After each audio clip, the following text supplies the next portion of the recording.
cada primer domingo de mes, el gobierno local ofrece capacitación sobre el desarrollo de huertos urbanos como parte del programa Alcánzame. Aquí los detalles.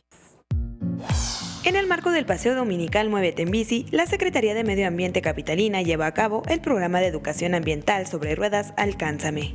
A través de las diferentes carpas, son 3 carpas, pueden aprender desde qué es la semilla, conocer las semillas, pasar a un espacio donde sensorialmente van a conocer los tipos de plantas, aromas, etcétera, y finalmente en una tercera carpa pueden conocer cómo hacer composta, lombricomposta y algunos biofertilizantes naturales para cuidar su huerto.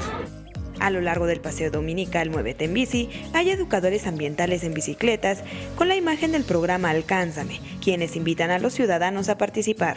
Dando vueltas con las bicicletas, invitando a la gente a que visite nuestro stand para que se involucre un poco en lo que es la cuestión de huertos urbanos.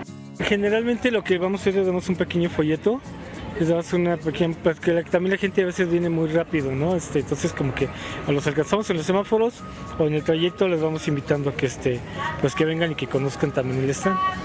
Además de crear huertos urbanos, podrá aprender a realizar macetas con material reciclado como en un zapato, una cafetera, una bota, en una licuadora o hasta en un simple traste.